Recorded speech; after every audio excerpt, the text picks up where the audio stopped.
ओम श्री रेणुकाय नमः। आज आपण 6वा अध्याय सुद्धा संपूर्ण करणार आहोत। आपण क्रमाने 1, 2, 3 प्रत्येक दिवशी एक एक अध्याय वाढवत आहोत। या नवरात्रीत आपल्याला ह्याचं पूर्ण पारायण करायचं आहे। ओम श्री रेणुकाय नमः। चला तर भक्तांनो, रेणुका महात्म्याचा 6वा अध्याय आपण श्रवण करूया। ओम श्री रेणुकाय नमः। ओम श्री रेणुकाय नमः। चंद्रकांताच्या अध्याय 6वा। चंद्रकांताने विवाहाची सर्व तयारी करून राजास कळविले, तेव्हा राजाने चंद्रकांताचा भाऊ सूर्यकांत यास काही मंत्र्यांना राज्यकारभार व्यवस्थित रीतीने चालविण्याबद्दल आज्ञा केली व आपण हत्ती, घोडे, रथ इत्यादी चतुरंग दल घेऊन धर्मपत्नी भोगावती व इतर 21 राण्या, त्याचप्रमाणे पुत्री रेणुका देवी हिला सुवर्णमय रथात बसवून बरोबर त्यांची सेवा करण्यास तत्पर अशा दासदासींना व 21 राण्या, त्याचप्रमाणे पुत्री रेणुका देवी हिला सुवर्णमय रथात बसवून बरोबर त्यांची सेवा करण्यास तत्पर अशा दासदासींना व छत्र, चामर, वाद्यांसमवेत श्री दुर्गादेवीचे ध्वनी सर्वत्र चंद्रकांतास मंत्री परिवारासह निघाला। तेव्हा त्याच्या वाद्यांना ध्वनी सर्वत्र करीत व्यापून अशा प्रकारे प्रवास करीत गोदावरी तीरावर असलेल्या गौतम ऋषींचे दर्शनादी आशीर्वाद घेऊन ते सर्व पुढे चालले।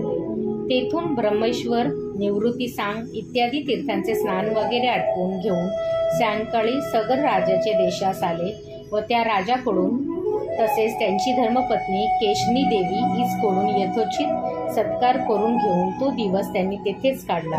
दुसऱ्या दिवशी मंदाकिनी तीर्थामध्ये स्नान, दान, धर्म इत्यादी कार्य उरकून घेऊन सायंकाळी यथायती राजाच्या देशास आले व त्याचा सत्कार स्वीकारून दुसऱ्या दिवशी उत्तर दिशेस प्रयाण करून सिद्धाचलाचा मार्ग धरला व कृष्ण मलपहारी यांच्या संगमस्थानी आले। या संगमाच्या ठिकाणी स्नान करून कपिलेश्वर देवास रुद्राभिषेक, कनकाभिषेक वगैरे करून देवाचा प्रसाद सर्वांनी स्वीकारला।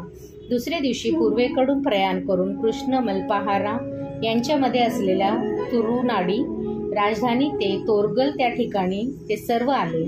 तेथील राजाकडून यथोचित आदर सत्कार करून घेऊन तेथे असलेल्या कर्मसिद्ध, ज्ञानसिद्ध, सत्यसिद्ध, कार्यसिद्ध इत्यादी महिमांचे दर्शन घेऊन दुसरे दिवशी त्यांनी पूर्वेकडे प्रयाण केले व जवळ असलेल्या मुनीपल्लीस आले आणि तेथे राहत असलेल्या वसिष्ठ मुनींचे दर्शन घेऊन त्यांनी आरंभिलेले यज्ञकार्य जरूर ते सर्व साहित्य पुरविले व त्यांच्या आज्ञेप्रमाणे अमृत तीर्थात व उत्तर वाहिनी दुलपहारी नदीच्या स्नान केले। नंतर सोमनाथ देवास रुद्राभिषेक करून वसिष्ठ मुनींचे पाद्यपूजन केले। सर्वांनी पादतीर्थ आणि लिंगप्रसाद स्वीकारला।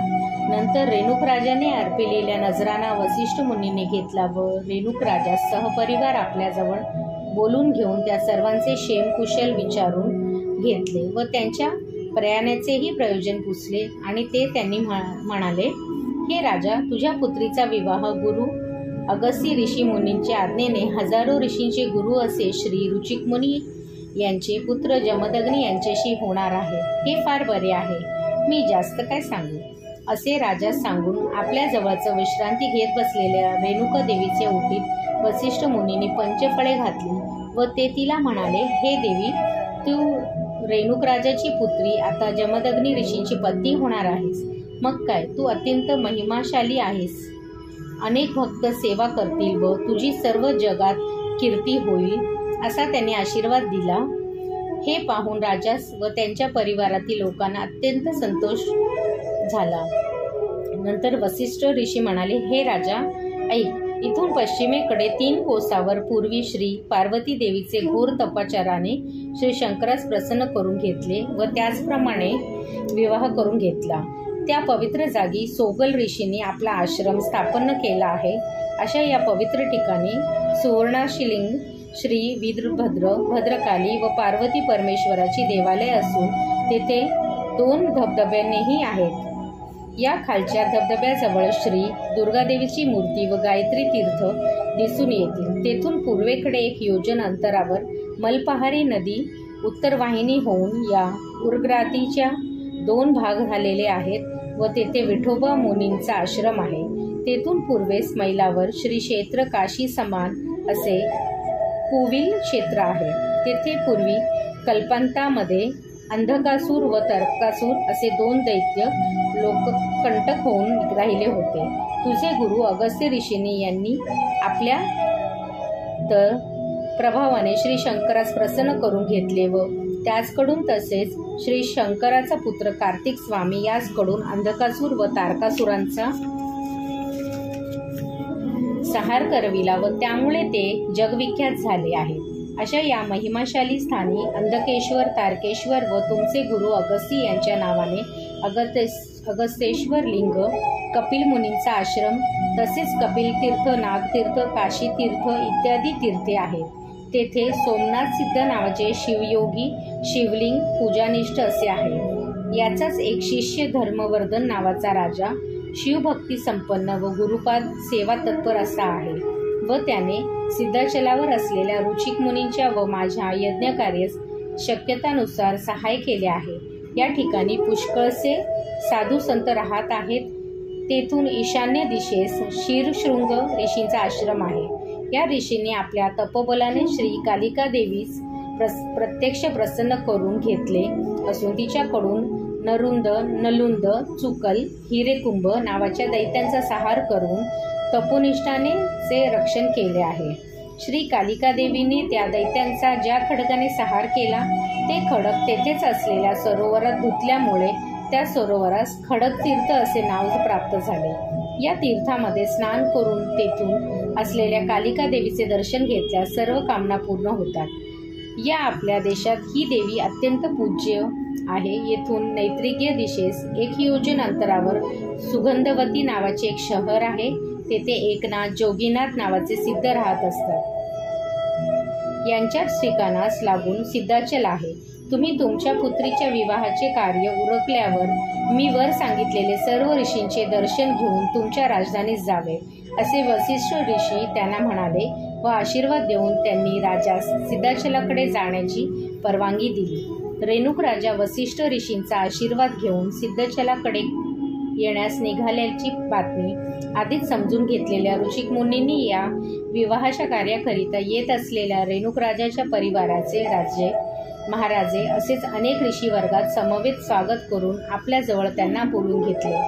रेणुका देवी व जमदग्नी या दोघांचेही तेथे जमलेल्याची दर्शन घेऊन ते शुभलक्षण संपन्न असल्याचे पाहून संतुष्ट प्रकट केला व ती रात्र विश्रांती घेऊन घालविली. दुसऱ्या दिवशी प्रातकालीत सर्व लोक उठून त्यांनी आपली स्नानादी कर्मे आटपून घेतली व वस्त्रभूषण होऊन विवाहस्थानी आले. नंतर राजस्त्रियांनी व ऋषीपत्नींनी जमदग्नी, रेणुका देवी या उभयांतना तैलांग स्नान घातले. नंतर रेणुक राजाने आपल्या राणी समवेत रेणुका देवीस नाना तऱ्हेचे अलंकार घालून तिचे जमदग्नीचे कन्यादान केले व पुढे सूर्योदयानंतर घटकेच्या शुभ लग्नावर मांगल्य धारण होऊन विवाहाचे काम आटोपले. या शुभ समयी सर्वत्र देव दुदुंबीचा आवाज येऊ लागला. देवतांनी आनंदसूचक अशी पुष्पवृष्टी रेणुका देवी जमदग्नी या उभयंतावर केली. नंतर सुवासिनी स्त्रियांनी रेणुका जमदग्नींची आरती ओवाळून त्यांना मल्लिकार्जुनास दर्शनास गेले. सर्वांनी ऋषिक मुनी सत्यवती यांनी तयारी केलेले प्रसाद घेऊन ते सर्व आपापल्या स्थानी निघून गेले. रेणुका देवीस तैलंगा स्नान घातलेले पाणी साठवून राहिलेले ते तैलतीर्थ झाले. या तीर्थात स्नान केले की लोक पावन होतात. विवाह कार्य समाप्तीनंतर रेणुक राजा आपल्या स्त्रियांसमवेत व परिवारासहित ऋषिक मुनी व सत्यवती यांच्याकडे आला व त्यांना नमस्कार करून म्हणाला, हे ऋषीश्रेष्ठ, ही माझी 8 वर्षाची कन्या मी रक्षण करून आपल्याकडे दिली आहे. आता तिचा येथून पुढील भार सर्वस्वी आपणावरच आहे. मी यापेक्षा जास्त काय सांगणार आहे. हिच्या क्षेम समाचाराची वार्ता मात्र आपण आम्हास वरचेवर कळवावी असे सांगून त्यांना राजा राजधानीस निघण्याकरिता आशीर्वाद मागितला. त्यावर ऋषी म्हणाले, हे रेणुक राजा, तुझे म्हणणे बरोबर आहे. ही रेणुका देवी पुढे जगन्माता होऊन फार प्रसिद्ध पावेल. असे झाल्यावर हिच्या संरक्षणासाठी शक्ती तुमचीही नाही, आमचीही नाही. हिच्या संरक्षणाचा भार जगद्व्यापी जगदंबिकेवर आहे, यात बिलकुल संदेह नाही. हिच्या क्षेम समाचाराची बातमी आम्ही वरचेवर तुम्हास कळवून याचबद्दल बिलकुल काळजी करण्याचे कारण नाही. आता आपण आपल्या राजधानीस प्रयाण करावे असे ऋचिक मुनींनी त्यास आज्ञा केली.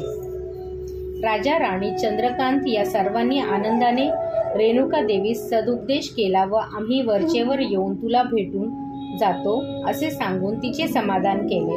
तेथून निघून एकनाथ, जोगीनाथ, सोगल मुनी, विठोबा मुनी वगैरे दर्शन घेतले व कुवल्ली क्षेत्रास येऊन एक दिवस तेथील सिद्धेश्वर राजाच्या यथोचित आदरसत्कार स्वीकारून दुसऱ्या दिवशी सर्वांनी तेथे असलेल्या तीर्थामध्ये स्नान केले व अंधकेश्वर, तारकेश्वर, अगस्तेश्वर इत्यादी शिवलिंगांना रुद्राभिषेक केला व राजगुरू सोमेश्वर सिद्ध यांची पादपूजा करून पादतीर्थ आणि प्रसाद सेवन केला.